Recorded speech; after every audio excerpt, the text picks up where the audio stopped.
profesor ng Political Science sa University of the Philippines, Executive Director Center for Political and Democratic Reform at dating National Security Advisor, Dr. Clarita Carlos. Professor Carlos, ma'am, magandang umaga po sa inyo. Good morning, Deo. Ay ma'am, kumusta po kayo? Ayan. At ma'am, pwede bang kayo po ay eksperto dito? Pwede ba kaming lecturean? Ayan. Una-una po, Dr. Carlos, mama. Kailan po idinideclare ang persona non grata sa isang opisyal o sa isang sa diplomat lang ba idinideclare ito? Dati kasi yan ay napapaloob dun sa mga conventions, governing diplomatic practice. Opo. So ang persona non grata, dati tungkol lang sa mga diplomat. Pero kasi tayo, as usual, pinalawak natin yung yung meaning nito, kanya makikita mo, minsan may mga taong ayaw nila na sasabihin ng mayor na persona non grata ka dito sa aming syudad. Ang ibig sabihin lang yan, Opo. ikaw ay aming nakikita na undesirable person and you should stay out. Yan essentially ang fundamental meaning na stay out. Kapag yan ay ginamit mo relative to diplomats, ibig sabihin mo, dahil ang ambassador ay accredited ng government of the Philippines, and yung Chinese ambassador is representing Xi Jinping, yung presidente nila sa People's Republic of China, ang ibig sabihin ay dinideclare mo siyang undesirable person. And therefore, he should get out. Oh. Okay. Napaka-sensitibong bagay yan na hindi Ayan. natin dapat paglaruan yung phrase na yan. Opo. I mean, hindi mo dapat inatapon-tapon mo lang siya na, like an ordinary term because it really involves relations between two states. Ayan. Kaya nga, unfortunate people who are using that, huwag niyong gamitin yan kung hindi niyo alam ang implication. Please shut up if you do not know the implication of the use of those terms. And this is for China, ha? Anybody for that matter. Vladimir Putin or Modi or whoever. Yan.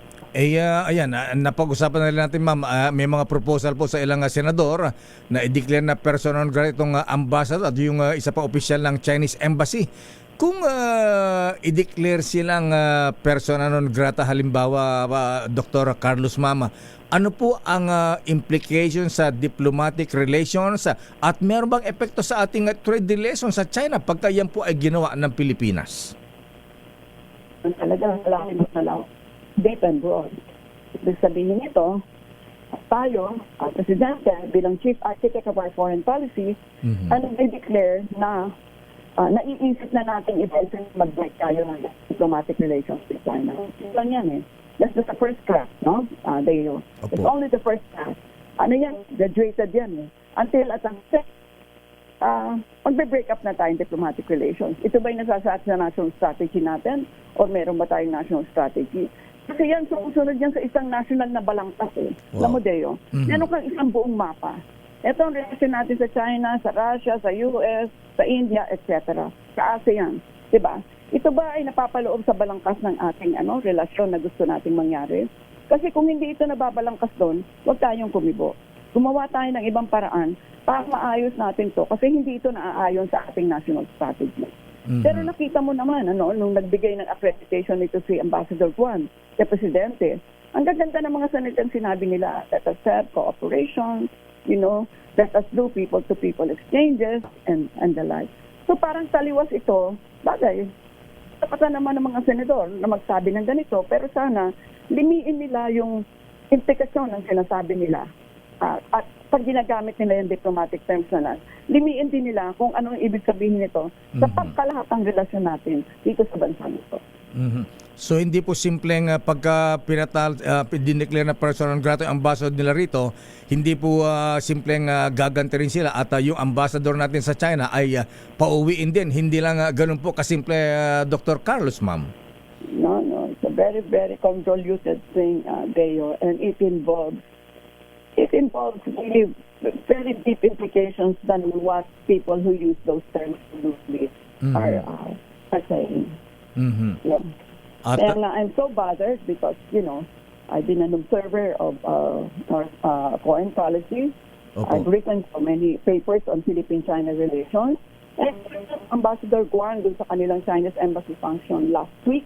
And tinawag na kami 3 o 4 kami and we declared to him, I declared to him, I don't mind telling you, my secretary, I said, Mr. Ambassador, I think we need a reset and rethink of Philippine-China relations because our president has declared you as our friend, our partner, and our neighbor.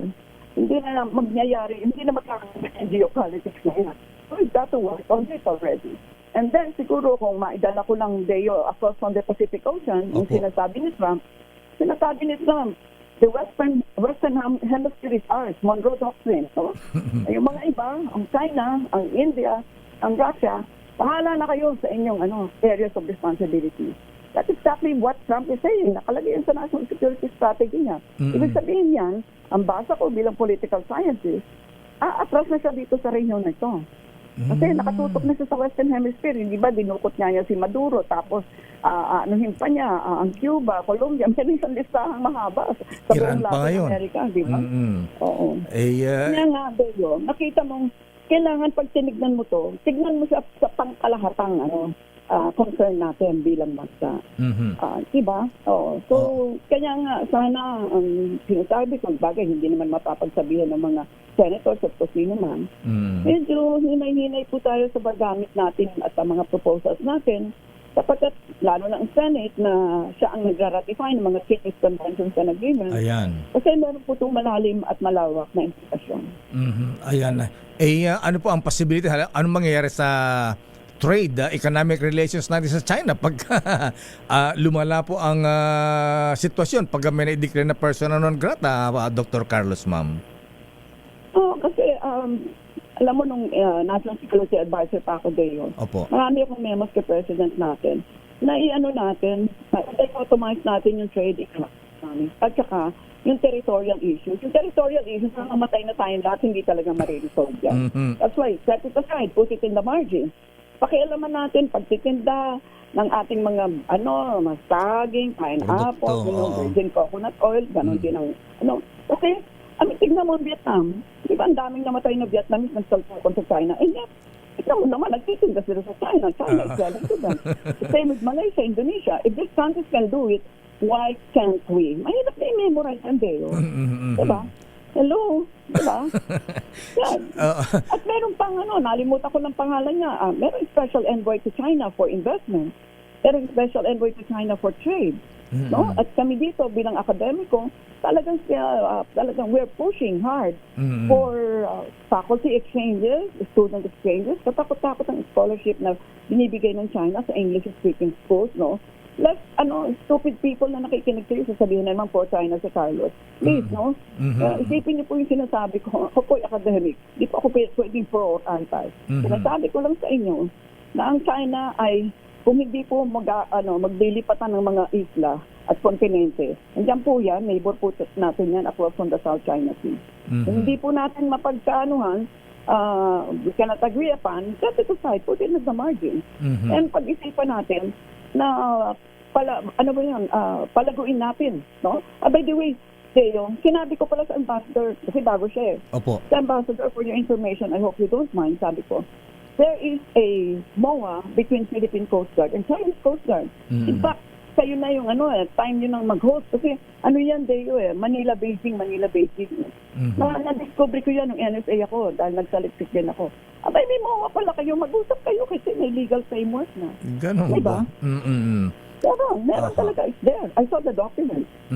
There is already a legal framework, no? So, Pero ang problema, Dr. Clarita Carlos, ma'am, ay yung aligasyon na para tayong binubuli ng China sa West Philippine Sea. Ayan. So, paano mariresolve ba kaya ito? May paraan pa ba para mariresolve ba yan? Pero sabi niyo, para mahirap. Alam mo, nung si Wang Xilian pa lang ang president, ang ambassador, tahasan kong sinasabi sa kanya, nung NSA pa ako, yung 100 militias niya, i-reduce niyo yan sa, I don't know what number, may 50 or 80 or 70. Goodwill yan. Matutuwa kami sa inyo. That's a good start. And yung nangyari, nung vice chair ako ng NTF West Philippine Sea, dahil ang chair nun si President, ako yung vice chair. Sinabi ko, kapag merong mga Chinese or Vietnamese or any vessel na in distress, tulungan ninyo. Mm-mm. Nakita mo meron silang tinulungan mga Yes, ma'am. sa Teo? Opo, tama po. Ang ganda. Mm-mm. Oo, ang ganda. Sabi ko, tulungan ninyo kasi dyan nag-uumpisa yung tinatawag na people-to-people exchanges. Alam mo, Deo, hindi siguro magmamalaki. Opo. Nung president ako ng National Defense College in 1998, yan na yung tono ng aking mga memos kay Secretary Mercado noon, siya yung SND noon. Tungkol sa paano natin ma-reframe ang Philippine-China relations. I have not changed. How long ago is 1998, Deo? Pareho pa din sinasabi ko. Di ba? I'm saying the same thing because that is the one that is most productive. Huwag nating pakialaman yung high politics ng territory at sovereignty. Hindi po ma-resolve yan. No one owns anything. Ang pakialaman natin yung low politics, L-O-W, politics ng exchanges of goods, exchanges of people, exchanges of students, exchanges of professors like me. Di ba ang ganda ng Deo? Tama po. Kasi napakahirap. Di ba, naalala ko noon, noong nagalit ang China, hindi pinapasok yung mga saging natin doon. Nasaktan tayo doon nung nabulok yung mga saging na ipinapadala sa China. Professor, nagkaroon po ng hidwa noon. Hindi ko alam kung kanino administration yon. Parang kay Aquino noon. Ayan, Ganyan din naman ginawa niya sa, di ba, ganyan din ginawa niya sa Australia. Hinarang niya lahat ng mga wine ng Australia. Pero, if China can do it, if China can do the economic card, huwag tayong tatanga-tanga. Gamitin din natin ang economic card natin. Di ba? I mean, why can't we do it? Ang tatalino natin. Di ba? Ayan. Pero Dr. Carlos, ma'am, ayan, sa mga sitwasyon ngayon, ayan, alam mo, marami nababahala katulad ng ginagawa nga ni Trump. Dinukot si Maduro dun sa Venezuela. Baka binabalak pang sakupin ang Greenland ngayon. Baka daw po gayahin din ng China. Ayan, kayo po bilang political scientist, naging National Security Advisor, ano po ang iyong pananaw, pagtingin, ma'am? May plano po ba ang China na sakupin din tayo o kaya invade ang ilang teritoryo natin? Nako, Deo, less likely. Alam mo, China is a 5,000-year civilization. United States is a 250-year, it's not even a civilization. Trump is hindi ako bad word, baka maban tayo dito sa radyo. No? Pero, Xi Jinping is not Trump. Xi Jinping is governed by the Politburo, the Standing Committee. Kung ano sinasabi ng Politburo, yun ang susundin ni Xi Jinping. Si Xi Jinping lang naman siya lang yung presidente, chairman ng PLA, etc. No? Hindi mangyayari yun. China has a strategy. Kapag ginagawa ito ni Trump, alam ng China yung ginagawa niya. Yung layout, yung nagawa niya. Ngayon, nagbibigay ka ng napakalakas time. Ginagwagyan na ng mga hindi sabi ko din, bago po nila isutok yung mouth nila, nila yung Naku, nawawala yung signal niyo, ma'am. Ayan, mobile po ba kayo na nasa Hindi, nakaupo lang ako dito. Sabi ko, ayan, nagdidinig mo na ako? Yes, ma'am, malinaw na. Thank you. Okay, sabi ko, kailangan makita mo yung pangkalahatan na yung binibuild na napakalalim na napakalawak na kanal ng China sa Thailand ay parang hindi na siya magdaan dun sa napakasikip na Malacca Strait. Siguro nadinig mo na yon. So, kasi nagdadaan yung mga langis-langis niya na napupunta sa China. Di ba? Ayan. Anyway, Dr. Carlos, ma'am, ayan, sa ibang issue po tayo. Ayan, sa mga nangyayari sa ating bansa naman ngayon, yung corruption, ayan yung para may political crisis tayo ngayon, sa tingin niyo po ba itong mga protesta ngayon laban sa administrasyon, saan po ito pupunta? Dr. Carlos, ma'am, bilang sa inyong pag-assess bilang security expert.